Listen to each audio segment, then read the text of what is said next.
आप सभी का स्वागत है सोनू स्टडी सेंटर में। तो चलिए आज हम लोग करते हैं कोशिका किसे कहते हैं और ये इसका खोज किसने किया था सर्वप्रथम, और जीवित कोशिका की खोज किसने किया था। ठीक है, तो चलिए यहाँ पे जानते हैं। तो सबसे पहले हमको यहाँ पे दिया हुआ है क्या, कोशिका। तो कोशिका को इंग्लिश में क्या कहते हैं, सेल कहते हैं। क्या कहते हैं कोशिका को इंग्लिश में, सेल कहते हैं। वहीं कोशिका शरीर की सबसे छोटी संरचनात्मक और क्रियात्मक क्या होती है, इकाई होती है। कोशिका शरीर की सबसे छोटी संरचनात्मक एवं क्रियात्मक छोटी इकाई होती है। ठीक है, और ये जो कोशिका है ना, एक प्रकार से ईंट के भांति होती है। कैसे होती है, ईंट के भांति, ऐसे मतलब दीवार जैसे हम ईंट से जोड़ते हैं ना, उस भांति होती है। ये मिलकर हमारे शरीर का निर्माण करती है। राइट, तो हम ये भी कह सकते हैं कोशिका एक प्रकार की मतलब ईंट टाइप की दीवार है जिससे हमारे शरीर का निर्माण होता है। ठीक है, अब नेक्स्ट यहाँ पे पॉइंट है सर्वप्रथम कोशिका की खोज। तो सर्वप्रथम कोशिका की खोज किसने किया था, तो किसने किया था, रॉबर्ट हुक ने किया था। किसने, रॉबर्ट हुक ने किया था सर्वप्रथम कोशिका की खोज। कब किया था, तो 1665 ईस्वी में किया था। कब किया था, 1665 ईस्वी में कोशिका की खोज। राइट, वहीं आगे बढ़ते हैं तो यहाँ पे हमें मिलता है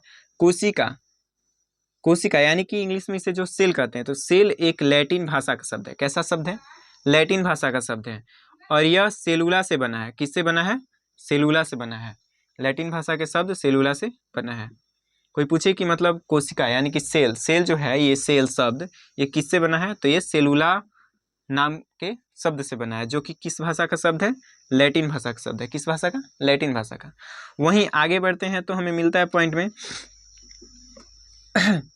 जीवित कोशिका की खोज सर्वप्रथम किसने किया, मतलब तो जीवित कोशिका की सर्वप्रथम खोज किसने किया था, एंटोन ऑन लीवेनहॉक ने किया था। किसने किया था, एंटोन ल्यूवेनहॉक ने किया था। कब किया था, तो 1674 ईस्वी में किया था। 1674 ईस्वी में किया था। राइट, 1674 ईस्वी में किया था। इन्होंने जीवित कोशिका को देखा था। ठीक है, और इसी समय सूक्ष्मदर्शी का भी खोज हुआ था। किसका खोज हुआ था, सूक्ष्मदर्शी का। तो हम लिख सकते हैं यहाँ पे कि यहाँ इसी समय क्या हुआ था, सूक्ष्मदर्शी का आविष्कार, सूक्ष्मदर्शी। ठीक है, आगे बढ़ते हैं तो हमें मिलता है कि कोशिका को सूक्ष्मदर्शी की सहायता से स्पष्ट रूप से देखा जा सकता है। ठीक है, मतलब कोशिका छोटी होती है जिसे हम नग्न आंखों से मतलब सभी कोशिकाओं को नहीं देखा जा सकता, संभव नहीं है। तो उसके लिए हमें किसकी आवश्यकता होगी, सूक्ष्मदर्शी की आवश्यकता है, यानी कि माइक्रोस्कोप की आवश्यकता होगी। वहीं अगले पॉइंट की ओर बढ़ते हैं तो हमें क्या मिलता है, जीवन की मूलभूत इकाई क्या है, कोशिका को कहा जाता है। किसको कहा जाता है, कोशिका को कहा जाता है। यानी कि कोशिका के बिना हमारा जीवन अधूरा है, यानी कि बिना कोशिका के हमारा जीवन नहीं बन सकता है। राइट, तो आई होप कि आपको ये समझ में आया होगा।